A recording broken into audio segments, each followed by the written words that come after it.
This happened to my dad in the late 90s, but he still refuses to talk about it unless he's had a few drinks.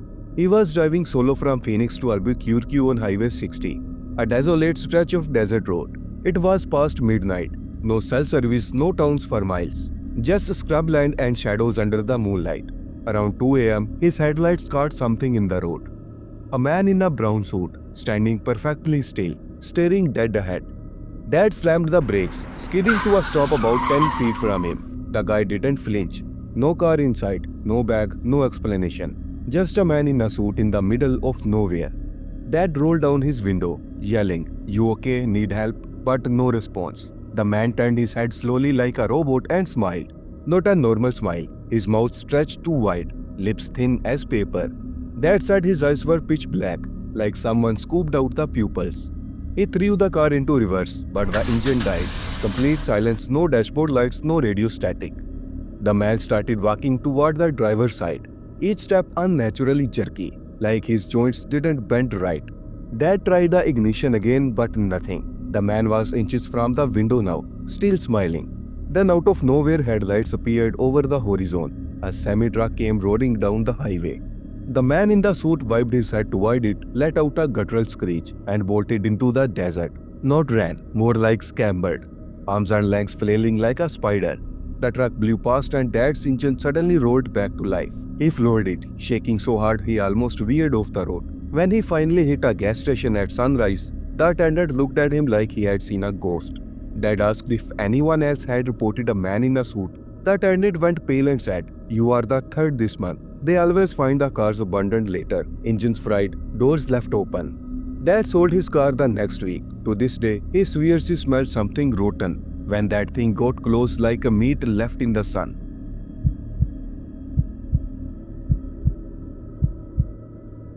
This happened in 2012. I was driving alone through the Ozark National Forest at around 1 a.m. Headed home to Little Rock after visiting family in Missouri. No cell service, just winding mountain roads swallowed by fog. My radio had been cutting in and out for miles, but suddenly it blared static so loud I checked the wheel. When I turned it off, the silence felt wrong, like the woods were holding their breath. That's when I saw the eyes. Two pinpricks of red light, low to the ground, reflecting in my rear view. At first I thought it was a deer, but when I slowed down, the eyes slowed. When I sped up, they kept pace. My dog Max, who had been asleep in the back seat, started growling, a sound I had never heard from him. The hair on his back stood straight up. I hit a straight stretch and floored it. The eyes dropped back, but then I saw more pairs. 3, then 5, then a dozen red dots flickering in the trees on both sides of road. Max was losing it, clawing at the windows. I rolled them up, hands shaking, and that's when I heard it. A wet guttural clicking, like something cracking its jaw. It came from everywhere. Out of nowhere, a figure stepped into my headlights. It was hunched, maybe 7 feet tall, with skin like pale leather stretched over bones. No face, just those two red eyes sunken into its skull. Its arms were too long, fingertips brushing the asphalt. Max screamed, not bark, screamed. The thing tilted its head, and I swear it smiled with a mouth that split its face ear to ear. I swerved around it, my tires screeching. For a split second, my headlights lit up the woods, and I saw them, dozens of those things, standing perfectly still among the trees, all staring at me. The next 10 minutes were a blur. My engine started sputtering. My temperature dropped so fast my breath fogged the windshield. Max was whimpering, pressed against my lap. Then out of nowhere, my phone, which had been dead, lit up with a notification. 12 missed calls from my mom. When I called her back, she was hysterical. "Where are you? I have been calling for hours. I had a dream something was chasing you in the woods."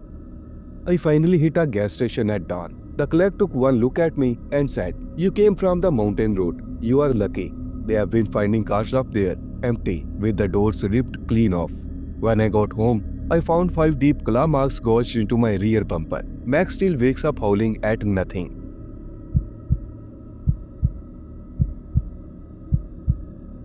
Back in 2010, I was driving solo from 29 Palms, California to Albuquerque, New Mexico. For context, 29 Palms is a marine base in the Mojave Desert, middle of nowhere territory. I decided to take a shortcut through Amboy, a ghost town known for satanic cult activity and salt flats that look like another planet. It was midday, but the desert felt dead. No cars, no cell service. Just sun-bleached asphalt and tumbleweeds. I stopped in Amboy to snap a pic of the town sign. Friends dared me to prove I took this route. Got back in my jeep, dove into the mountains north of town. The road narrowed into a canyon, tall grass swallowing the shoulders. That's when I saw it, a red Pontiac Fiero sideways across both lanes. Clothes spilling from an open suitcase, and two bodies face down in the road, a man and a woman. My training kicked in. This is an ambush. I grabbed my 9mm from under the seat, chambered around. The scene looked staged, too perfect, like a horror movie gag. If I got out, I had been dead, but if I stayed, I scanned for an escape route. If I swerved left of the man, right of the woman, and squeezed behind the Fiero, I could clear it. Heart hammering, I dropped into the first gear, floored it, and threaded the needle. Tails screeched, but I made it past. In my rear view, the bodies moved. They crawled to their knees, and 20+ people erupted from the grass, sprinting toward my jeep. I have never stomped the gas so hard in my life. Didn't stop shaking until I hit I-40. Later, an old trucker told me gangs use that trick to hijack cars. They lay victims in the road, wait for good Samaritans to stop, then swarm. If I had gotten out, I'd be another desert statistic. To this day, I see their faces when I close my eyes, smiling as they rose from the asphalt like zombies.